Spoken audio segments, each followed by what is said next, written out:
여러분, 작년에 황금의 화가라고 불리는 클림프의 작품이 경매에 올라왔습니다. 보이시죠?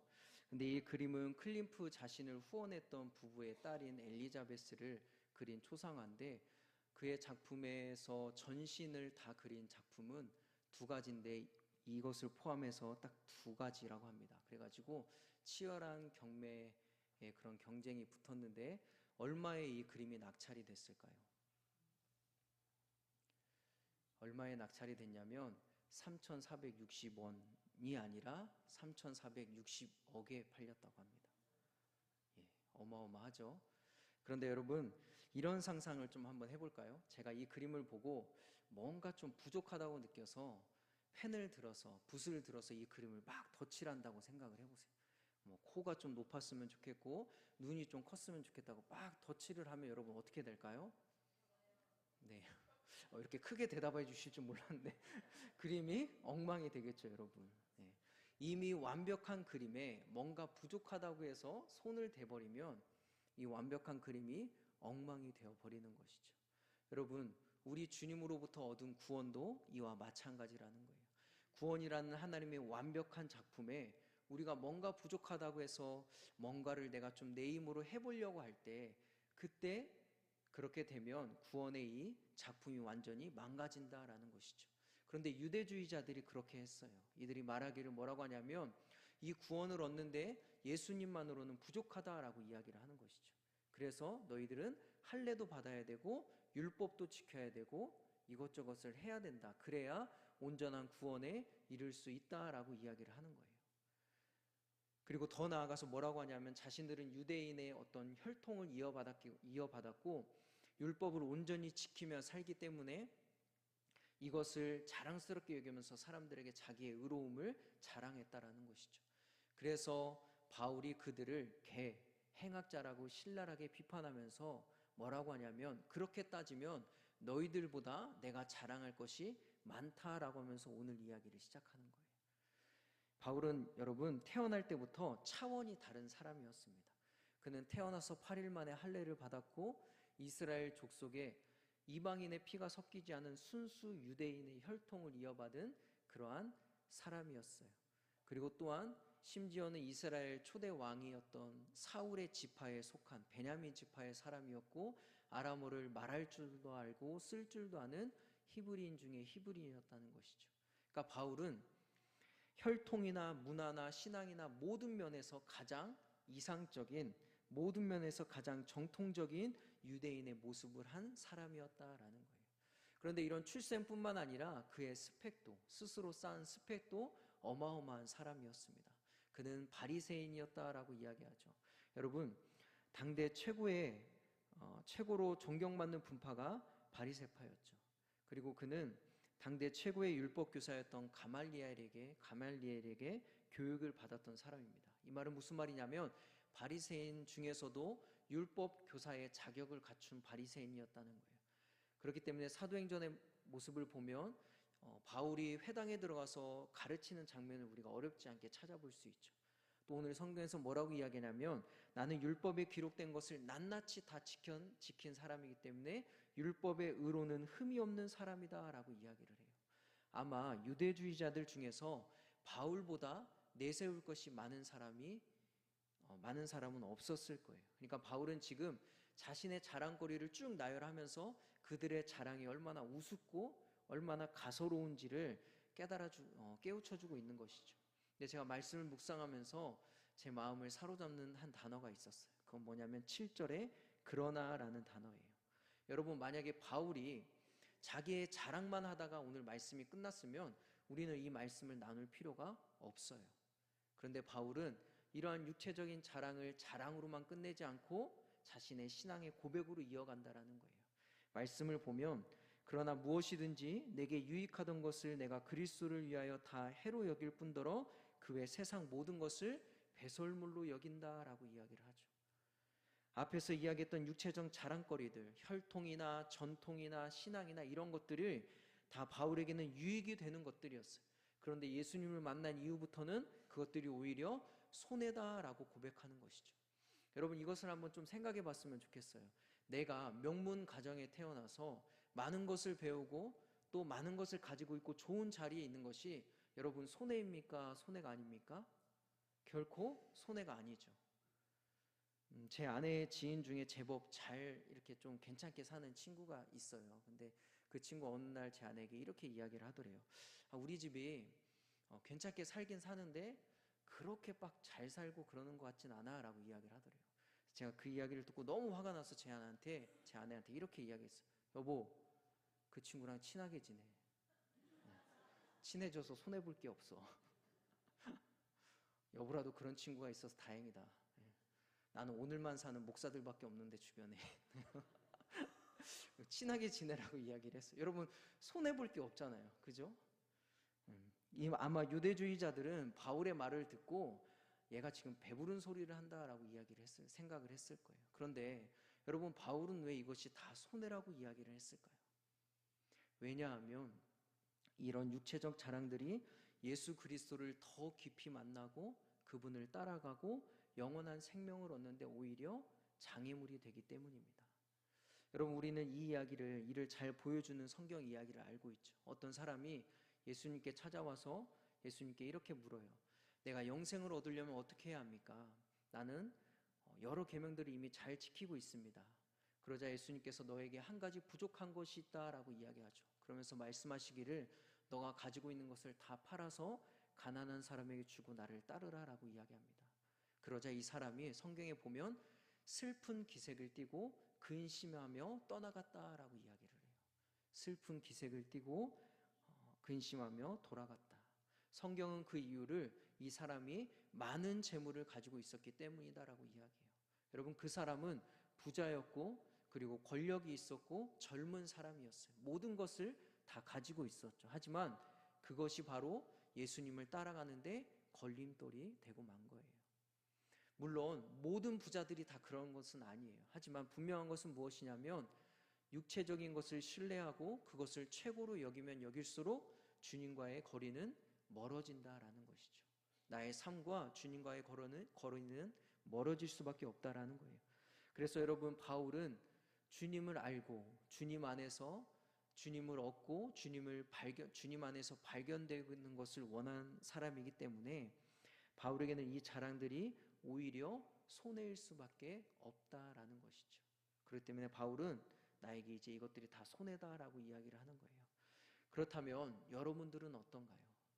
우리는 주님과 좀 멀어져도 주님 나는 이런 것이 좋습니다라고 그렇게 여러분들은 이야기를 하시나요? 아니면 그러나 이 모든 것이 내게는 해로운 것이고 손해입니다라고 여러분들은 고백하시나요? 여러분들은 그래도의 인생을 살고 계시나요? 아니면 그러나를 외치면서 그리스도인의 길을 걷고 계시나요? 여러분 우리가 이것을 좀 더 깊이 묵상해 보기 원해요. 여러분 내 삶이 그래도에서 그러나로 바뀌는 것은 그냥 말과 태도가 바뀌는 것이 아니에요. 단지 말이나 태도가 변하는 것이 아닙니다. 이것은 무엇이냐면 말과 태도를 결정하는 내면적인 기준, 다시 말해서 가치관이 바뀌는 훨씬 더 본질적인 의미의 변화를 이야기하는 거예요. 7절과 8절에서 3번이나 반복되는 단어가 있어요. 그게 바로 여긴다라는 단어예요. 여러분 이것은 헤게오마이라고 하는데 합리적인 과정을 통해서 생각한다라는 거예요. 그러니까 무슨 말이냐면 바울이 예수님을 만나서 자신의 생각이 바뀌고 자신의 가치관이 바뀌었다라는 것이죠. 이전에는 자부심이었고 자기에게 유익한 것들이 오히려 지금은 손해고 예수 그리스도가 최고의 가치로 바뀌었다라는 거예요. 그렇게 되고 나니까 예수님 이외의 모든 것들은 다 배설물과 같은 정도밖에 안 되는 것이죠. 여러분 우리는 이것을 통해서 무엇을 깨달을 수 있습니까? 예수님을 만난 사람이라면 가치관의 변화가 있어야 된다는 거예요. 예수님을 구주로 고백한다면 가치관이 바뀌어야 된다는 것이죠. 여러분들은 예수님을 믿고 여러분들의 가치관이 바뀌셨나요? 역사상 교회의 역사상 최고로 뛰어난 철학자이면서 신학자였고 신학대전이라는 위대한 책을 썼던 토마스 아퀴나스와 관련된 이런 일화가 있어요. 그가 어느 날 성전에서 기도를 하고 있는데 주님의 음성이 이렇게 들려왔어요. 너가 나를 위해서 참 좋은 책을 썼는데 내가 너를 위해서 무엇을 해줄까라는 주님의 음성이 들렸어요. 그때 뭐 재물도 구할 수 있고 뭐 명예도 구할 수 있는데 토마스 아퀴나스는 딱 한마디만 대답을 하였습니다. 그것은 니힐 니시테 도미네, 주님 당신 외에는 아무것도 원하지 않습니다. 그렇게 대답을 했다는 거예요. 사랑하는 성도님들, 여러분의 최고의 가치는 예수 그리스도이십니까? 이렇게 질문을 하면 목사님 저는 아직 믿음이 연약해서요, 믿음이 작아서요 라고 대답을 하시는 분들이 꼭 있어요. 그런데 여러분, 이것은 믿음의 크기의 문제가 아니라 결단의 문제입니다. 오늘 여기 말씀에서 해로 여길 뿐더러 라는 단어는 현재 완료 시제로 쓰여 있어요. 이것은 무슨 말이냐면 과거의 어떤 일이 현재까지 영향을 미치고 있다라는 거예요. 그래서 공동 번역은 이것을 반영해서 뭐라고 번역을 했냐면 내가 해로 여겼다라고 이야기를 해요. 여겼다. 그러면 여러분, 바울이 언제부터 이것을 해로 여겼을까요? 바울의 믿음이 커졌을 때? 바울의 믿음이 성숙해졌을 때? 아니요. 많은 학자들은 뭐라고 이야기하냐면 바울이 다메섹에서 예수님을 만났던 그때 바로 그 순간이다라고 이야기를 해요. 호련히 빛이 비춰지고 자신이 핍박했던 예수를 만났을 때 바울은 내가 가지고 있던 것들이 아무 가치가 없는 것이구나라고 깨달았다라는 것이죠. 그리고 예수님을 최고의 가치로 고백하며 따르기로 결단합니다. 여러분, 믿음이 커져서가 아니라 주님을 만났을 때라는 거예요. 그러므로 이것은 믿음의 크기가 아니라 무엇을 선택하느냐, 결단의 문제다라는 사실이에요. 그러므로 사랑하는 성도님들, 내 믿음이 연약해도, 내 삶이 지금 형편없어 보여도, 부족해도 주님, 이 세상의 자랑을 다 해로 여기고 오직 주님만을 최고의 가치로 고백하며 살겠습니다 라고 우리는 오늘 이 시간 지금 이 자리에서 결단해야 될 줄 믿습니다. 여러분, 아무것도 하지 않으면 아무 일도 일어나지 않는 거예요. 그렇지만 결단하면 삶의 방향이 바뀌고 그때부터 그리스도를 향해서 우리는 달려가기 시작하는 거예요. 여러분, 지금까지 그래도의 삶을 사셨다면 오늘 이 시간 그러나의 삶을 결단하는 여러분들이 되기를 간절히 소망합니다. 그런데 여러분, 생각해 보면 주님을 처음 만났을 때 그렇게 결단하지 않은 사람이 어느 누가 있겠어요? 지금 이 자리에서 이 시간에 예배를 드린다는 것은 우리 모두가 주님을 만났을 때 사실은 다 그렇게 고백을 했다라는 것이죠. 그런데 오늘 우리의 삶을 돌아보면 그러한 결단과 고난이 없어요. 그런 결단과 고백이 없어요. 왜 그럴까요? 왜냐하면 세상의 여러 시험과 유혹 앞에서, 그리고 여러 문제들 앞에서 우리의 그 고백이, 우리의 결단이 변했기 때문입니다. 그러나 여러분, 바울은 변하지 않고 한결같았다라는 거예요. 과거에 그것을 고백하고 지금까지도 그렇게 결단한 대로 살았다라는 거예요. 어떻게 하면 우리는 그렇게 살아갈 수 있을까요? 어떻게 하면 바울처럼 우리는 변하지 않고 처음부터 끝까지 그렇게 신실하게 주님을 따라갈 수 있을까요? 고린도후서에서는 이렇게 이야기를 합니다. 우리 함께 읽어볼까요? 고린도후서입니다. 그리스도의 사랑이 우리를 강권하시도다. 우리가 생각하건대 한 사람이 모든 사람을 대신하여 죽었은즉 모든 사람이 죽은 것이라. 그가 모든 사람을 대신하여 죽으심은 살아있는 자들로 하여금 다시는 그들 자신을 위하여 살지 않고 오직 그들을 대신하여 죽었다가 다시 살아나신 이를 위하여 살게 하려 함이라. 바울이 뭐라고 이야기합니까? 수많은 시련과 유혹 속에서도 주님을 처음 만났을 때 그 고백이 지금까지도 그 결단대로 그 결단을 놓지 않고 살 수 있었던 이유는 주님의 사랑이 그를 지배하고 그를 인도했기 때문이다라고 이야기하죠. 주님의 사랑이 나를 강권하여서 내 삶을 지배하고 나를 인도하셨기 때문이다라고 이야기를 하고 있다는 거예요. 그런데 여러분, 다메섹에서 바울이 그 놀라운 결단을 할 수 있었던 것도 먼저는 주님의 사랑과 은혜가 그에게 임했기 때문입니다. 주님의 음성을 들었을 때 그가 그렇게 결단할 수 있었다는 것이죠. 즉 여러분, 우리가 결단한 대로 살기 위해서는 예수님의 사랑과 예수님의 은혜가 필요하다라는 것입니다. 사랑하는 성도님들, 예수님을 최고의 가치로 두는 첫 시작은 결단하는 거예요. 그리고 그 결단을 끝까지 붙들게 하는 힘은 주님의 사랑과 은혜로부터 나오는 거예요. 내 힘으로는 내 결정한 대로, 결단한 대로 살아갈 수 없다라는 것이죠. 그러니 여러분, 날마다 예수님의 사랑과 은혜 가운데 나아가는 여러분들이 되기를 원합니다. 날마다 눈을 떴을 때 주님의 그 은혜와 사랑을 공급받고 살아가는 여러분들이 되기를 원합니다.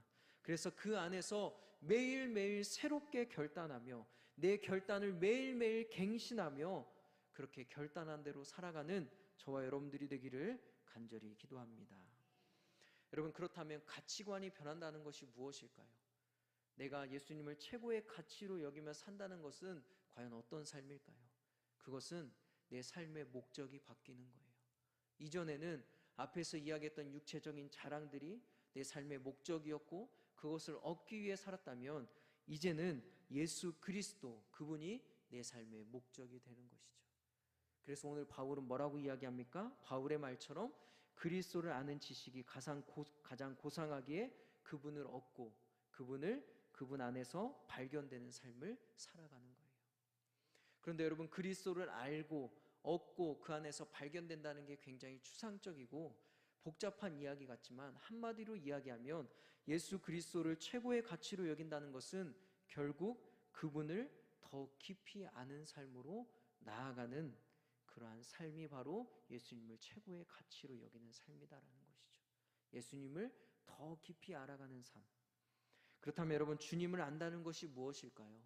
이것은 예수님이 어디 출생이고 예수님의 어머니가 누구이고 이것을 아는, 이런 정보를 아는 것이 아니에요. 예수님을 안다라고 했을 때 이 안다는 내가 예수님과의 인격적인 관계 속에서 체험하는 경험적인 신앙을 의미하는 거예요. 체험을 통해서 아는 지식을 이야기하는 것이죠. 여러분, 저에게 가끔 누군가 종종 예수님이 어떤 분입니까? 라고 물을 때가 있어요. 그러면 저는 늘 이렇게 대답합니다. 예수님은 보이지 않지만 변하지 않는 분입니다. 여러분, 제가 가장 깊은 절망을 느꼈을 때 주님은 저에게 내가 언제나 너와 함께 할게 라고 말씀하셨어요.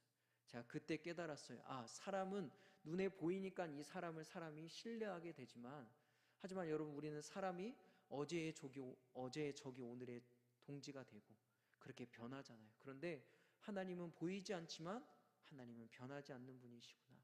변함없이 나를 사랑하시는 분이구나. 그래서 저는 누군가 저에게 그렇게 물어볼 때 늘 이렇게 대답합니다.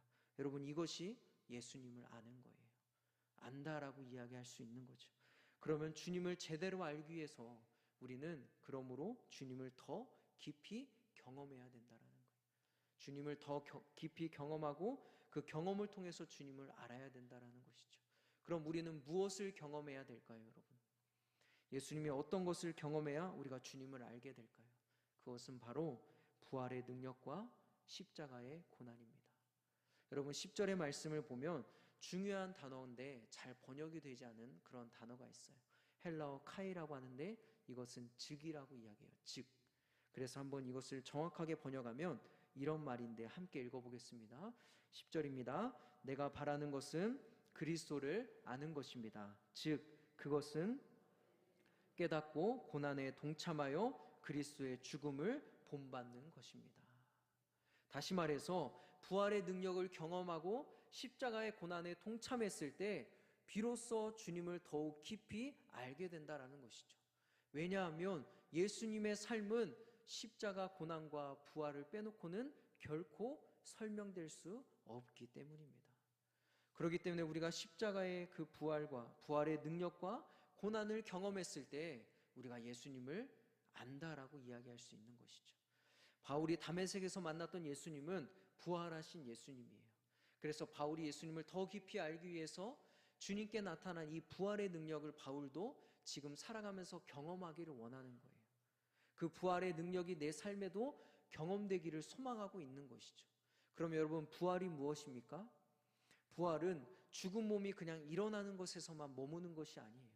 부활이라는 것은 예수님께서 죽음을 깨트리시고 그 어떤 절망과 시련과 낙심의 자리이든 그 자리가 어떤 자리이든 그 자리에서 생명을 일으키시고 새 일을 행하시는 것이 부활입니다. 여러분, 근데 바울은 이미 이 부활의 능력을 경험을 했어요. 1장의 말씀을 보면 바울이 감옥에 갇히죠. 복음을 열심히 전하다 감옥에 갇혀요. 바울의 소명은 복음을 전하다 죽는 것이었어요.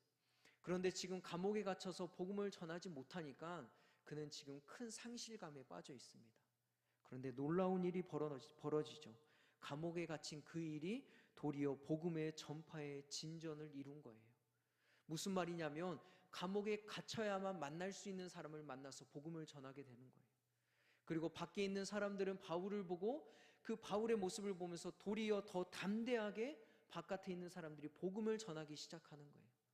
그래서 복음이 바울이 갇혀서 복음을 못 전할 것 같은데 거기에서도 복음이 전해지고, 바울이 갇혀서 복음이 안 퍼져나갈 것 같은데 그 바울의 모습을 보면서 다른 사람을 통하여서 복음이 막 전파되기 시작했다라는 것이죠. 여러분, 어떻게 이러한 일이 일어날 수 있습니까? 사람은 가둘 수 있어도 부활하신 예수님은 가둘 수 없기 때문이에요.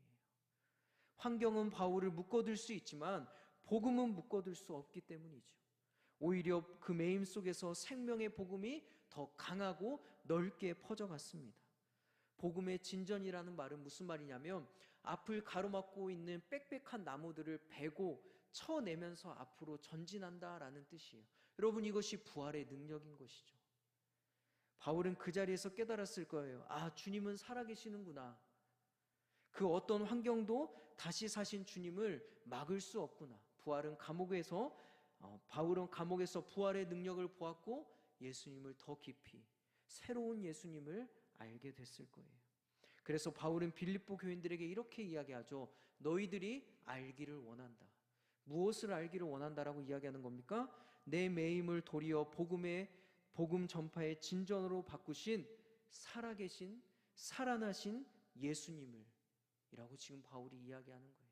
나의 매임을 도리어 복음 전파의 진전으로 바꾸신 부활의 능력이 있으신 예수님을 너희가 알기를 원한다라고 이야기하고 있는 것이죠.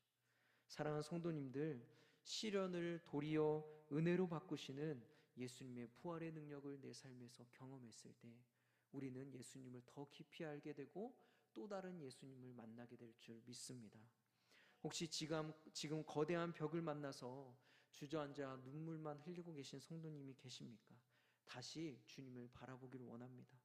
다시 부활하신 주님을 바라보세요. 그리고 부활의 능력을 경험하세요. 예수님을 더 깊이 알게 되는 은혜가 여러분들 가운데 있을 줄 믿습니다. 여러분, 또한 우리는 십자가의 고난에 동참했을 때 예수님을 알게 돼요. 여러분, 우리가 같은 일을 겪을 때, 비슷한 일을 겪을 때 다른 사람의 마음을 조금이나마 이해할 수 있게 되죠. 지난 월요일에 저희 아이가 염증 수술을 받았어요. 분명히 심장 수술보다 더 훨씬 간단한 수술이고 1시간 만에 나왔거든요. 원래 1시간 반 걸린다고 하는데 1시간 만에 나왔어요. 그렇게 비교적 간단한 수술인데 그런데 마음은 좀 더 이상하더라고요. 그 심장 수술 받을 때보다. 그래서 그 전날 아내에게 여보, 마음이 참 이상하다고. 그때 분명 그 심장 수술보다 훨씬 간단한 수술인데 지금 마음이 더 좀 서로를 봤을 때 안쓰럽고 또 마음이 아프다라고 이야기를 했더니 제 아내도 똑같은 마음이다라고 이야기를 하더라고요. 그 전보다 더 이번이 그렇다는 거예요. 그래서 왜 그런지 한번 곰곰이 생각해 봤더니 그때는 서로가 말을 할 줄 몰랐거든요. 그냥 울기만 할 줄 알았거든요. 근데 지금은 놀랍게도 울기도 하면서 말도 할 줄 알아요. 네. 울기도 하면서 말도 할 줄 알고, 예. 아빠를 가라고도 하고 오라고도 하고, 예. 그러니까 대화가 통하니까 이 마음이 더 아픈 거예요. 가슴이 좀 그렇더라고요. 근데 제가 그러면서 문득 한 가지 깨달아졌던 것이 있어요. 그게 무엇이냐면 우리 어머니의 마음도 이랬겠구나라는 생각이 드는 거예요.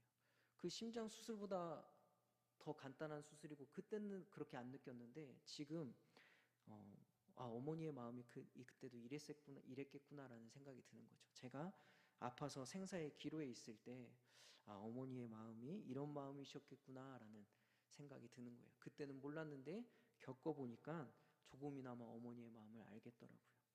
사랑하는 성도님들, 우리가 예수님의 마음을 언제 알게 될까요? 그것은 주님이 당하신 고난을 나도 겪어볼 때입니다. 그래서 빌립보서 1장 29절에서 뭐라고 이야기하냐면 바울은 고난은 예수님께서 믿는 자들에게 주신 은혜다라고 이야기를 해요. 믿는 자들에게 주신 은혜. 왜 그렇습니까? 십자가의 고난을 통해서 주님을 더 깊이 알게 되기 때문이죠. 이 시간 말씀 앞에서 우리의 삶을 좀 돌아봤으면 좋겠어요. 여러분들은 십자가의 고난의 자리로 여러분들을 주님이 부르실 때 그 부르심에 어떻게 응답하고 계시나요? 고개를 돌리고 그냥 외면하고 피하십니까? 아니면 이 동참하다, 코이노니아라는 뜻이거든요. 단어거든요. 이 말처럼 주님이 나를 부르실 때 적극적으로 가서 그 십자가의 고난에 동참하시나요? 바꿔 말하면 주님께서 억울한 십자가를 묵묵히 지셨던 것처럼 여러분도 억울한 일을 당했을 때 참고 견뎌본 적이 있으신가요? 아무 죄도 없는 주님이 십자가에 달려서 마치 죄인인 것처럼, 마치 큰 죄를 범한 저 십자가에 마땅히 죽어 마땅한 죄인인 것처럼 그렇게 달리셨던 것처럼 여러분도 여러분의 잘못이 아닌데 내 탓이라고 하면서 용서를 구해보신 적이 있나요? 옷이 벗겨지고 침을 맞고 조롱당하면서도 아버지, 저들은 모르는 것이니 몰라서 저러니 용서하여 주십시오, 그렇게 기도하였던 주님처럼 그 사람의 구원을 위해서 나의 자존심을 내려놓고 그의 연약함을 품어준 적이 있으신가요? 여러분, 우리는 주님을 더 알고 싶다고 말하면서 우리는 하고 싶은 말을 다 하면서 살아가죠. 조금만 마음이 상해도 쉽게 다투고 화가 나면 화를 내면서 살아가요. 여러분, 그렇게 예수님이 보여주신 것과 정반대로 살아가면서 무슨 수로 예수님을 더 깊이 알 수 있겠습니까? 뭘로 예수님을 더 깊이 경험할 수 있겠어요? 주님이 가르쳐 주신 삶과 정반대로 살아가면서 우리는 어떻게 주님을 더 깊이 우리의 삶에서 만날 수 있겠습니까? 오늘 바울은 고난에 동참하여 그리스도의 죽음을 본받으라 라고 이야기를 해요. 여러분, 고난을 겪을 때 힘들다며 불평할 것만이 아니라 고난이 그리스도의 죽음을 본받는 기쁨의 시간이라 고백하며 고난을 바라보는 우리의 시각을 바꾸기를 소망합니다. 본받는다라는 것은 주님과 같은 모양이 된다라는 뜻이에요. 그냥 흉내내는 게 아니라, 그냥 비슷해진다는 것이 아니라 아예 내가 주님과 똑같은 모양이 된다는 거죠. 주님과 똑같은 모습으로 살아간다라는 거예요. 그렇게 주님과 똑같은 모습으로 고난에 동참했을 때 우리는 비로소 이 세상을 향한, 교회를 향한, 한 영혼을 향한 주님의 마음을 알게 될 줄 믿습니다. 날마다 죽노라 고백했던 바울의 고백처럼 나를 내려놓고 주님의 고난에 동참하여 날마다 그리스도를 알아가는 기쁨이 여러분들 가운데 충만하시기를 주님의 이름으로 축원합니다.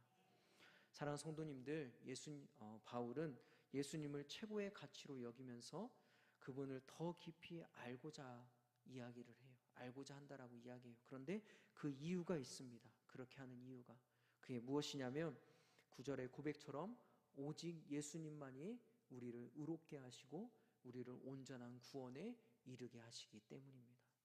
율법을 지켜서가 아니라, 그리고 내 어떤 자랑이 의로움이 아니라 오직 예수 그리스도를 통하여서 우리가 의롭다함을 얻을 수 있기 때문에, 예수님만으로 충분하기 때문에 부족함이 없기에 바울은 지금 예수 그리스도를 최고의 가치로 여기며 내가 주님을 더 알아가겠다라고 고백한다라는 것이죠.